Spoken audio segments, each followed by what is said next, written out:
Welcome, my constant reader friends. I'm Tad, and this is Tad Reads Books and Stuff. Today, let me tell you something. I woke up this morning and it was 25 degrees. Now, I live in Central Florida, and 25 degrees is pretty freaking cold. So today, I had to wear my toque because I have to keep my bald head nice and warm. So here we go. Let's start off with what have I finished reading this past week. So first, I did finish this H.P. Lovecraft, The Call of Cthulhu, and I have to tell you that I did like this pretty good. It was much better than The Hound of the Baskervilles, which I read from this same artist, Dave Shepard, and I liked it. I think it's basically because he was able to put more of the story into this book than he was The Hound of the Baskervilles. For instance, this story, The Call of Cthulhu, is about 130 pages in the book that I have, and there's about 35 pages to this story in here. So he could put some more into it. With The Hound of the Baskervilles, that novel's, 250 to 300 pages long, depending on the volume you get, and still had the same 35 pages to work with. So I think that might be why The Hound of the Baskervilles was jumping all over the place a little bit and wasn't as good as this. This was really good. I enjoyed it. This is a kind of cool edition, hardcover. All right, so I finished that. Now what's next? I did finish Star Wars, Thrawn Ascendancy, Chaos Rising. Let's talk about this a little bit.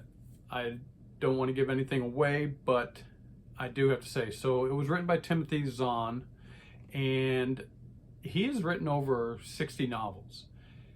11 of them are Thrawn stories in the Star Wars universe. Now, Thrawn does appear in 2 other novels in the Star Wars universe, but Timothy Zahn is the master of Thrawn. And this is actually a prequel to his other novels that he's written in the Thrawn series. I really like this. I have to tell you, it surprised me. I don't know why I say that sometimes. I've read a lot of Star Wars novels, and they're hit and miss. It depends, but I'm always surprised when it's really this good. I don't know why. I just think it's going to be something frivolous, I guess, and it turns out to be really good. So in this one, it kind of goes back to the Chiss Ascendancy, and it revolves around these 9 ruling families of the Chiss Ascendancy. And in that, you really have to be affiliated with one of these families. It's very vital to your growth in the future, of course.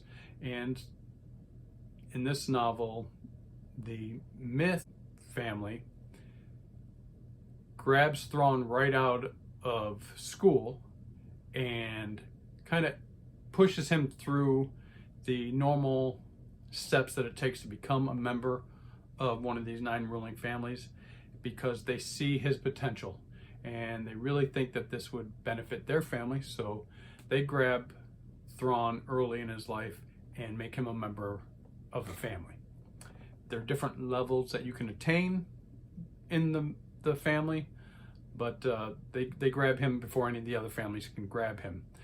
There is some political intrigue in here. These families are very political, and I won't give anything away, but there are some other families that may be interested in Thrawn as well.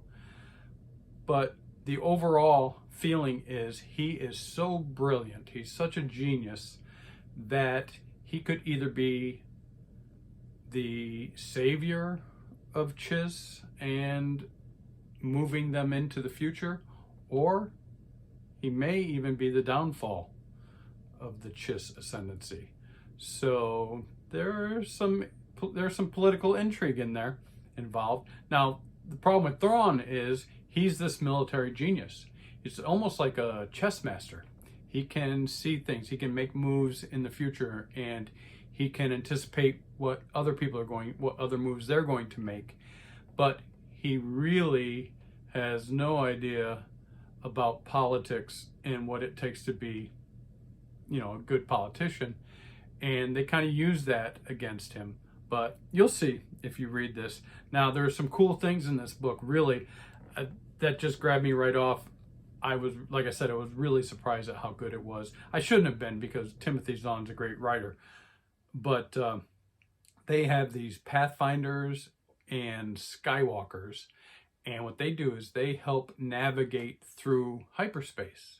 So they're very important to a ship that's going through hyperspace. And I won't get too much into that, but that's a big part of the story. There's also some great interactions. I was really surprised at how Thrawn interacts with some of these characters in this book. And actually what they do is some of them just see him as this brilliant, amazing military mind, and they attach to him. And he actually is almost like a mentor to some of them. Again, I don't want to give too much away, but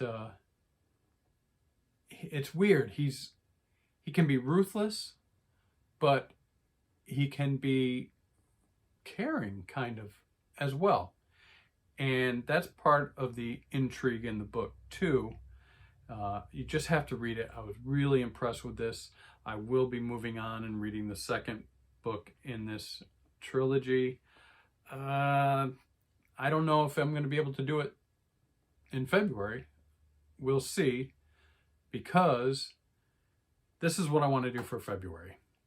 I finished this one. Unfortunately, I'm still listening to Malice. I didn't finish Malice.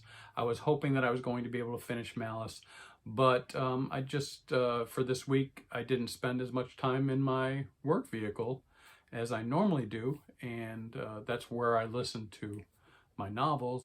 And I don't want to discuss it because I'm not done with it yet. I still have about 5 hours left to listen to. I don't want to. Okay. I will. Well, what I'm going to say is I'm really enjoying it. Oh my gosh.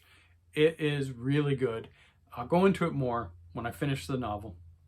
But let me just say, there are some people that I've read that are kind of putting this novel down, this series down, because it's not modern fantasy. It's too classic. It follows too many of the old tropes that you find in fantasy. Well, let me tell you, give me more freaking classic fantasy, because I'm loving it. Now, he's not the greatest writer. He doesn't have prose like Tad Williams. I don't really want to get into it so much because I'm not done with it yet. I'm about 80% done. I still got like 5 hours left to listen to. So, but once I get that done, we'll talk about it. But I just suffice this to say, I'm really enjoying it. So good for John Gwynne. What am I going to read next month? All right. So for my graphic novels, I'm going to read this Stranger Things Into the Fire.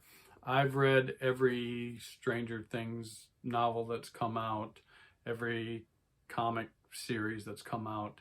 This is one I haven't read yet. And there is one more book, I believe, that I haven't read yet. But getting ready for the next season to come out. I really enjoy this world. And so we'll be reading this. Also, since that's so short, I will be reading this, The 12. Now, it says it's a thrilling novel of tomorrow by J. Michael Straczynski. Let me say that again.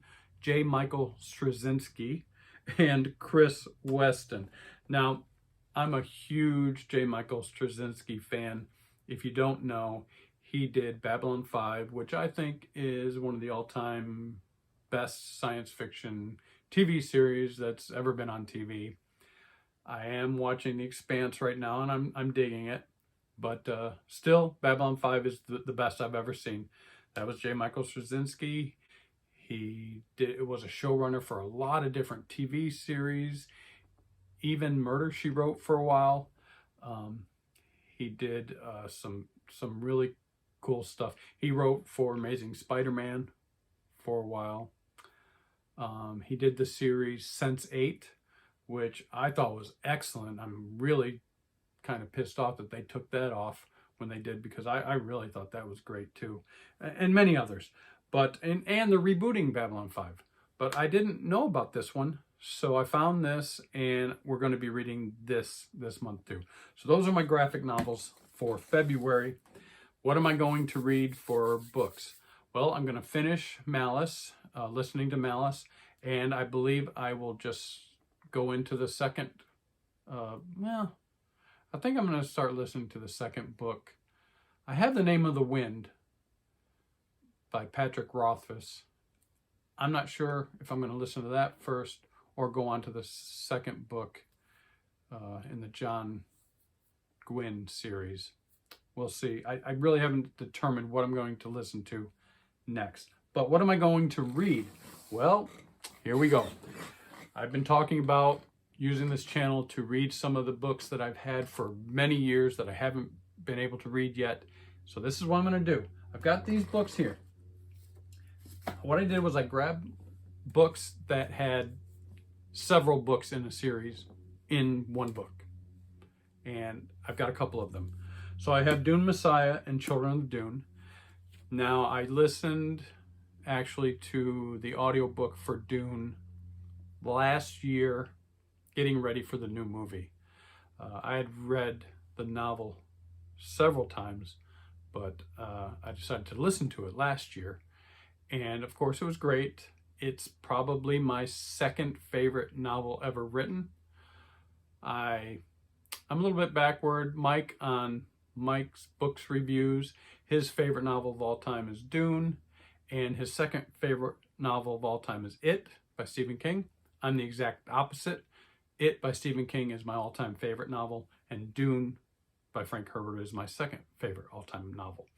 Well, I read this book maybe 30, 35 years ago. So I put that in this list. It's got 2 books in it. So I'm either going to read that. I've got this one here. This is Ursula K. Le Guin, 3 Hainish novels.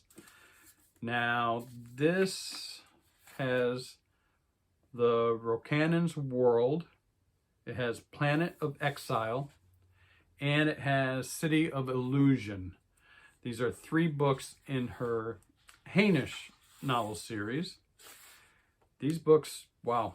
So Rokanan's World was written in 1966. Planet of Exile, 1966. And City of Illusion, 1967. So I haven't read these. I've been really meaning to, because she has even several other novels in this world. So I really would like to read that. That's the second one. Third one, this is The Dragon Riders of Pern by Anne McCaffrey.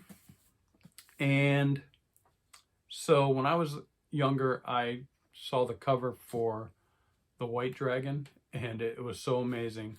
I bought it, not realizing it was the 3rd book in the original trilogy. So then I found this one. This has Dragonflight, Dragon Quest, and The White Dragon in it. Now, Dragonflight was published in 1968, Dragon Quest 1971, and The White Dragon 1978. So all 3 of those are in this novel, this book. Now, I did read the first one years ago. I did read Dragonflight, but I didn't continue with it. I don't really know why, but it's something that I really need to rectify. I really want to read the original trilogy. I have almost all of these. Actually, I have a whole bookshelf of the Dragon Riders of Pern novels. And so that's another one. That's 3. I have the A Trio for Loot. This is R.A. McAvoy. Now this one, I actually read the first one years ago and never continued with the trilogy. Again, I don't know why I keep doing this, but this is a pattern apparently.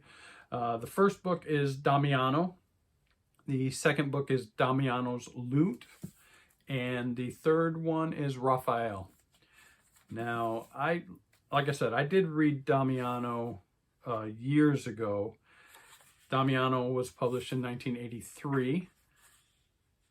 Damiano's Loot was published in 1984. And then Raphael was published in 1984 as well. I have read Damiano years and years ago. I've had this book for a long time.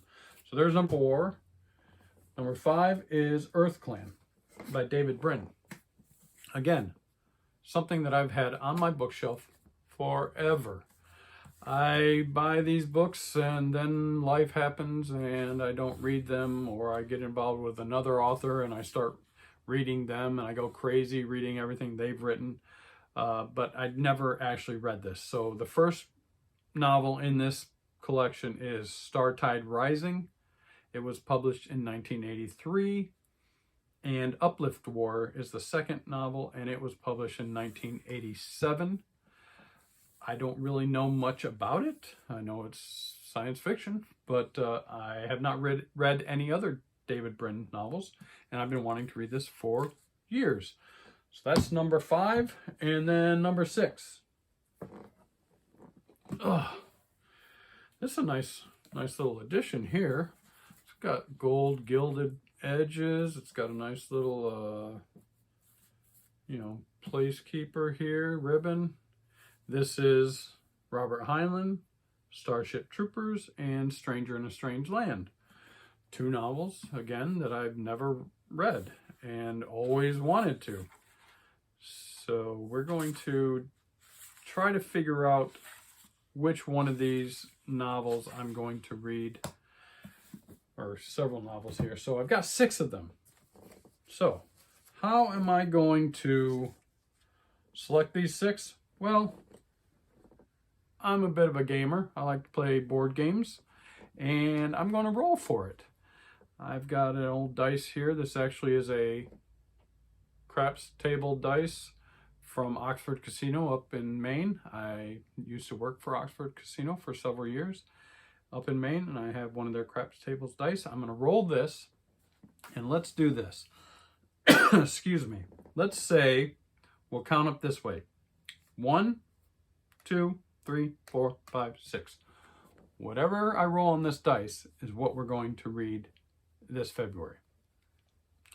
Drum roll, please. And 4. 1, 2, 3, 4. Alrighty, the dice don't lie. We're going to read R.A. McAvoy's A Trio for Loot. That's what I'm going to read in February. Now, one of my problems is I'm a slow reader. So there's 3 novels in here. They're not huge, although the writing is pretty small. It probably will take me all month because I'm just a slow reader. So we're going to read that, plus my graphic novels, plus I'm going to be finishing, of course, Malice, and then moving on to my next audio read, which I'm not sure exactly what I'm going to read there yet. I'll let you know. And hopefully we'll get this all done in the month. Now this, because it's going to take me so long to read these, I'll be able to make some other content for the channel. I might do some bookshelf viewing or something and talk about some other authors, or different things like that. Maybe a top 10 or bottom 5 or something like that. But that's what we'll be doing for February. I want to thank everybody for watching, and peace out.